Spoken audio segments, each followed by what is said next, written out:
Nazanin Zaghari-Ratcliffe to send daughter home to UK. Nazanin Zaghari-Ratcliffe was reunited with her daughter Gabriella during a temporary release from prison. A British-Iranian woman jailed in Iran is to send her daughter home to the UK to start school, she has said in an open letter. Script taken from Bach Cantata's website. All photos may not represent the story.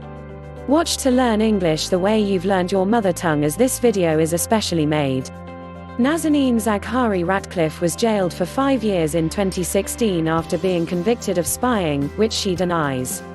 Her family insists she was in Iran to introduce her daughter to relatives. 5-year-old Gabriella, who has been living with her grandparents in Tehran, has visited her mother at least once a week since her arrest. Foreign Secretary Dominic Raab described the letter as heartbreaking and said Mrs Zaghari-Ratcliffe's detainment was unjustifiable and unacceptable.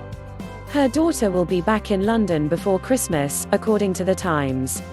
Her family told the paper they had agreed Gabriella should return to the UK for the start of the school year in September, but postponed the decision after Mrs Zaghari-Ratcliffe was taken to a psychiatric hospital. Mrs Zaghari-Ratcliffe, 40, was returned to prison after a week but not permitted phone calls with her husband, Richard Ratcliffe, who is in London. In an open letter addressed to the Mothers of Iran, Mrs Zaghari-Ratcliffe, from West Hampstead, pleaded with the Iranian authorities to free her so she can return to London with Gabriella. "I have no hope or motivation after my baby goes. There is no measure to my pain," she wrote in the letter, which was smuggled out of Tehran's Evin prison and published online in Farsi and English. She said her daughter's journey back to the UK would be a daunting trip for her traveling, and for me left behind.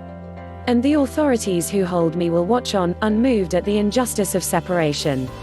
That first day of school not for me, she added.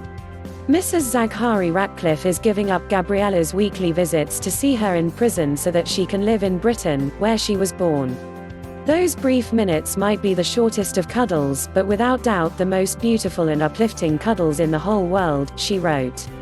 She described the thought of not being able to hold her child as the deepest torture of them all.